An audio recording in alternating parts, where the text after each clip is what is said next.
Jim Mazzanti sent me an email this last week,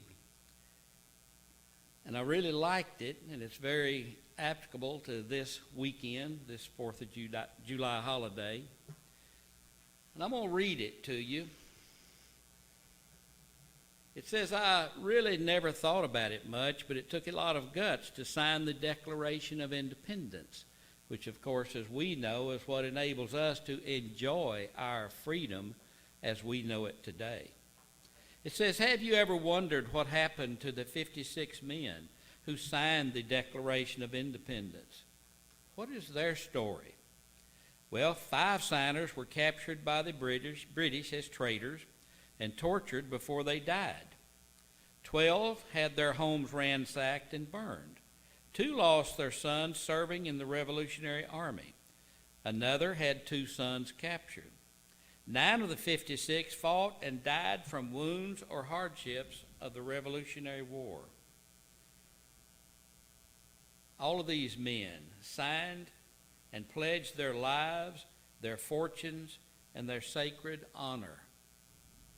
What kind of men were they? 24 were lawyers and jurists. 11 were merchants. 9 were farmers and large plantation owners, men of means, well educated. But they signed the Declaration of Independence knowing full well that the penalty would be death if they were captured. Carton Braxton of Virginia, a wealthy planter and trader, saw his ships swept from the seas by the British Navy. He sold his home and properties to pay his debts and died in rags.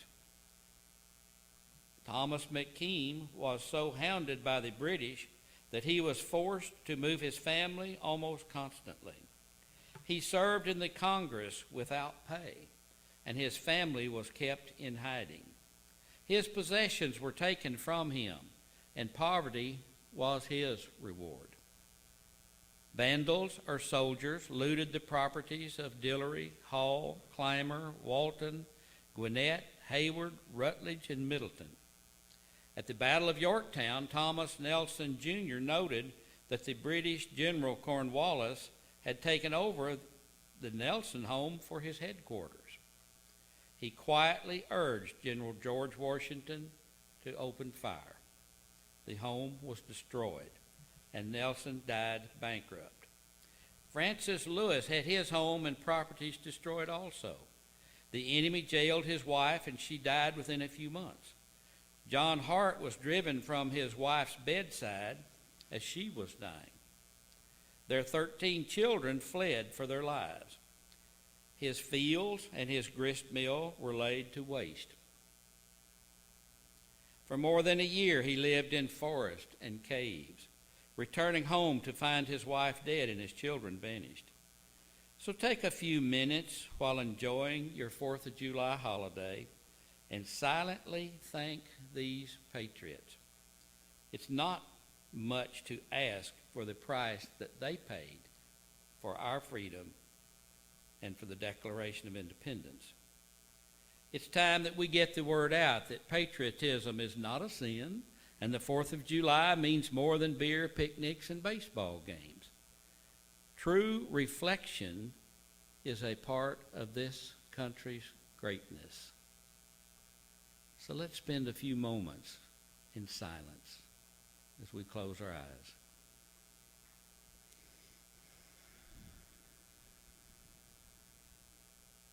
In this silence, think of all those who have given everything of themselves so that we can enjoy the right to the freedoms that we enjoy in this country. Certainly for the religious freedom that we enjoy. Of all those who have fought defending this country, for all the statesmen who have provided true leadership. Think on these things.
oneself, their country loved, and mercy more than life.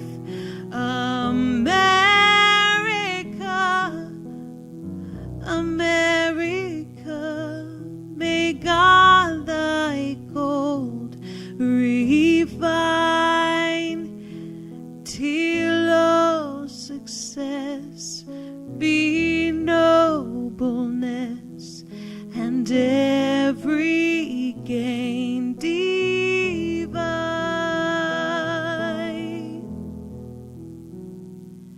Oh, beautiful for patriot dream that sees beyond the years, thine alabaster cities gleam, undimmed by human tears. America, America, God shed his grace on thee, and crown thy good with brotherhood from sea to shining sea. You're welcome to sing with me if you'd like.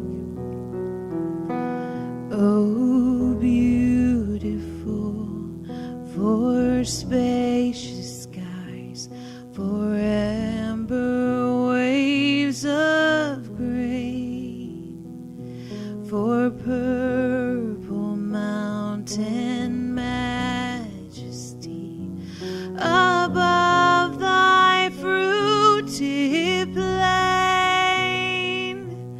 America, America, God shed his grace on thee, and crown thy good with brotherhood from sea to shine.